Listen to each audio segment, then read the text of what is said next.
วันมาแต่ว่าไปงานมางานแม่ก็ต้องทุ่มเพื่อให้มากลางมาวันไม่เคยจะวางทำข่าวถึงวันแม่ไม่เคยจะวางไม่เคยจะวางเลยสักวันถึงคนจะตกถึงฟ้าจะระมัดแม่ก็ต้องทุ่มท้องโอ้นางตกทางแม่เรานั้นแค่ตอนที่แม่บุญทำยักแย่ยักดันอยู่ตลอดเวลาแต่พอได้ข่าว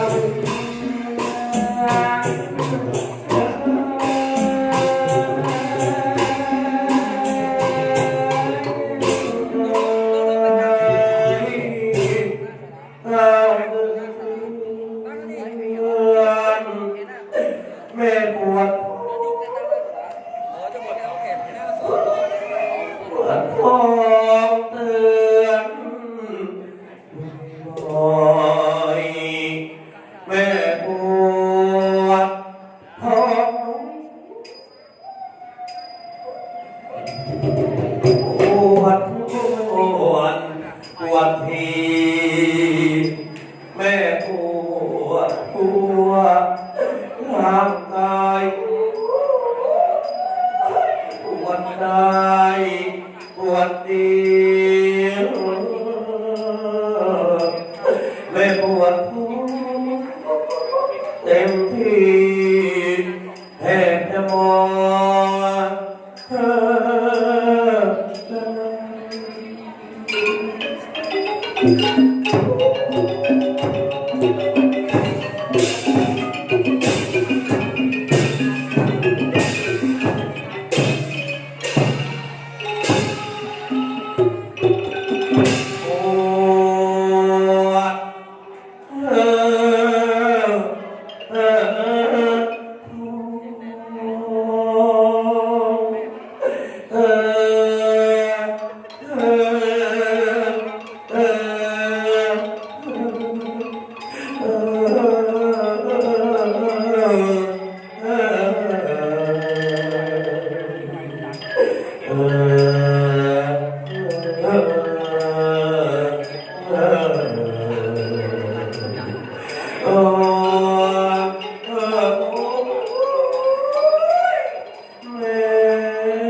อะไรรู้ใครไม่เป็นแม่ไม่มีแม่คนไหนปวดท้องคลอดลูกนั่งร้องพักไม่ดีหัวใจจะขาดเต้นเลยปวดปวด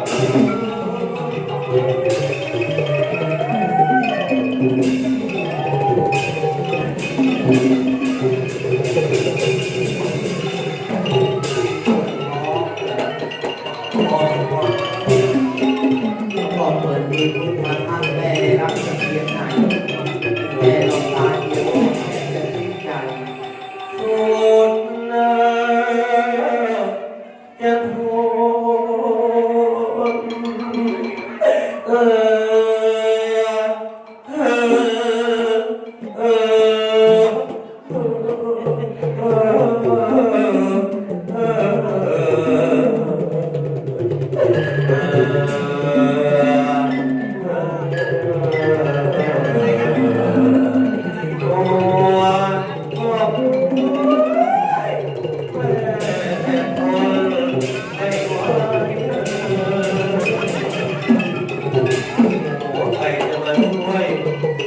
ยาเลยว่าแม่ไม่หายน้องปวดท้องก็มียาแก้ปวดท้องไม่หายแม่ปวดท้องคลอดลูกไม่มียาไหนแก้ทรมานเหลือเกินทำไมไม่ทรมานแม่ทั้งที่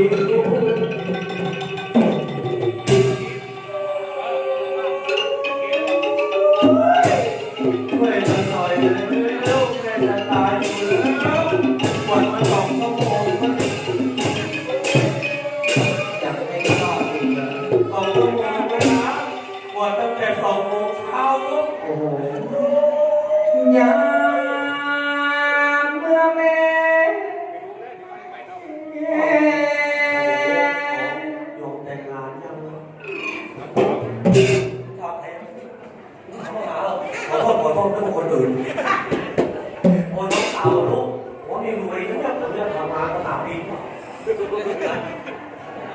ขนาดนั้นน้องสาวมาหาหนูเขาเป็นเจ้าภาพ ไปนั่งหายเลยหรือเป อ๋อ ล่า เขาเป็นเจ้าภาพถวายพระเทศ เหรอ ในไงนั้นแหละอย่าไปหลงดีใจว่าจะได้ยิง ขอบคุณดีกันไม่ได้ก็ได้น้ำใจงามอ่ะ อย่าไปหลงดีใจ หาน้ำใจงามลูกเดียวแล้วน้องก็มีน้ำใจเนาะน้ำบ่อน้ำคลองไปลองน้ำใจเนาะขนาดพระเนี่ยเขายังไม่ใช่ญาติเขายังให้นะ นะ เขาไม่ใช่ญาติเขาเลยนะไม่ใช่พี่น้องเลยนะ อ๋อไอ้ที่เขาให้เขาจำเป็น โอ้โห เขา โยม จำเป็นต้องให้ โยมให้ช่วยกันบ้างเหรอ เราก็เป็นเจ้าภาพถวายพระเท เรีย ศ กว่าเหรอลูก ถวายพระเทศ ขอให้ลูกเป็นเจ้าคนในคนมีสามีก็เป็นมีสามีดีมีลูกคอยได้บวชนะลูก ไปเลยไง โมซาอุ้ยมือสั่นเลยนะโยมจะมาแจกพระอีกให้มันจะได้มาสองเดี๋ยวเนี่ย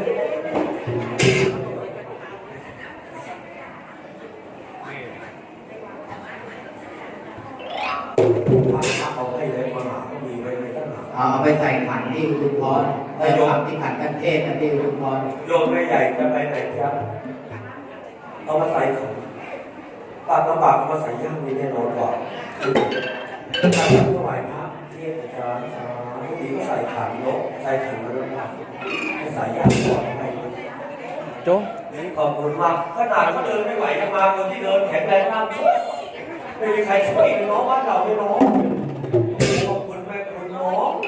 มีลูกจะได้ความง่ายๆอย่างเขาบอกข้อต่อชะตาไม่น้อง อ๋อไป ไม่ ได้ ได้จ เรา ริงไม่บอกนะเนี่ยไม่ได้จริงไม่บอกตอนจะคลอดมันต้องช่วยนะหมอ ประเด็นพวกนู้น ทำไม ที่แม่ลุงอินก็เอามาให้นะไม่ใช่แล้วเป็นเศษตังค์เขาไม่รู้จะไปทำอะไร เขามีเงินเหรอ เขาก็เลยมาทำทาน แม่มีเงินเยอะเหรอ มีเงินเยอะ โยนทำว่าทำออกก็20,000โยยังมีอีกเหรอโอ้ขอบคุณมากต้องมาใหม่เลยชุดไอ้ทำไมแม่ใจดีจริงเนาะงานหลวงพ่อไม่ใช่ญาติแม่เขาจะช่วยเลยอ่ะน้ำใจงามเหลือเกินเนาะแล้วหมอไม่หมอก็เหนื่อยแต่หน้าช่วยหมอก็รักหมอก็เลยทำช่วยเพื่อน อ๋อแม่ลุงอินบอกทุกวัน เนาะ อยู่นี่ทุกวัน หมออยู่ที่นี่ไม่ต้องช่วย ไม่ได้หาเลยครับ หมอบอกคนกันเองเนาะ บอก ไม่เป็นไรเนาะ เอาเดี๋ยวฟังตอนแม่ปวดท้องจะปวดขนาดไหน ไม่แล้วหมอช่วยมาด้วย ยา